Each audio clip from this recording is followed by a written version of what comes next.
Science fantasy story जंगली crab का हंगामा। बायोलॉजी लैब की ठंडी हवा में डॉक्टर राहुल और उनकी सहयोगी सिमरन गहरी एकाग्रता से काम कर रहे थे।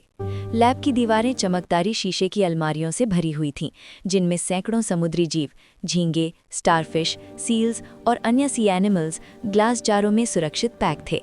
हल्की रोशनी में माइक्रोस्कोप की किरणें चमक रही थीं और हवा में फॉर्मेलिन की हल्की गंध फैली हुई थी। आज का एक्सपेरिमेंट खास था, एक जीवित फ्रॉग का डिसेक्शन।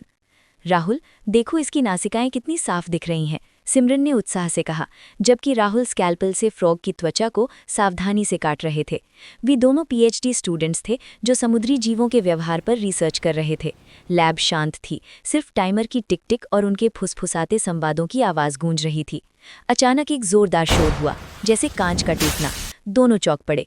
अलमारी की तरफ मुड़े तो देखा एक बड़ा सा क्रैब जो जार में कैद था, अपनी मजबूत चिमटियों से बोतल को चूर चूर कर बाहर निकल आया था। उसकी लाल आंखें चमक रही थीं और चिमटियां हवा में लहरा रही थीं। ये कैसे? सिमरन चिल्लाई, लेकिन क्रैब ने मौका नहीं छोड़ा। वह तेजी से रेंगते हुए एबल पर कूद गया, फ्रॉग के डिसेक्शन डिश को उलट दिया और फिर अलमारियों की ओर बढ़ा। लैब में हंगामा मच गया।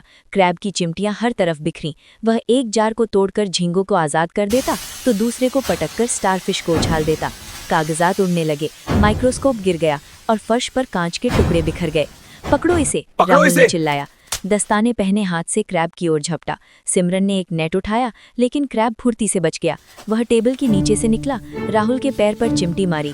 जोर का दर्द हुआ, लेकिन राहुल ने हार न मानी।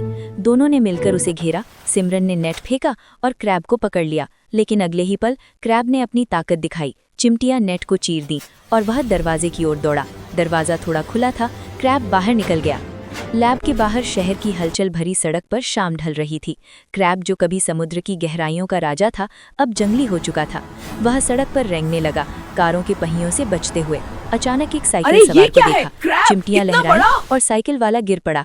लोग चिल्लाने लगे, अरे ये क्या है? क्रैब इतना बड़ा? क्रैब ने कहर बरपाना शुरू कर दिया। वह एक दुकान में घुसा, सामान उलट पलट दिया, फिर एक पार्क में बच्चों के खिलौनों पर हमला किया। लोग भागने लगे, कुछ ने मोबाइल से वीडियो बनाना शुरू कर दिया। क्रैब का सफर रुका नहीं, वह आवासीय कॉलोनी में घुस गया। पहला घर, एक परिवार डिनर कर रहा था। दरवाजा खुला था, क्रैब अंदर घुसा, केबल पर चढ़ गया। चम्मच प्लेटें गिर गईं, बच्चे रोने लगे, मम्मी मॉन्स्टर! माँ ने चिल्लाकर सबको बाहर निकाला। क्रैब अगले घर में कूद पड़ा। वहाँ कुत्ता भौंकने लगा, लेकिन क्रैब की चिमटियों ने उसे भी डरा दिया। पूरे इलाके में दहशत फैल गई। लोग घरों में छुपने लगे, दरवाजे बंद करने लगे। क्रैब हर दरवाजे पर दस्तक दे रहा था, जैसे कोई जंगली जानवर भूखा हो।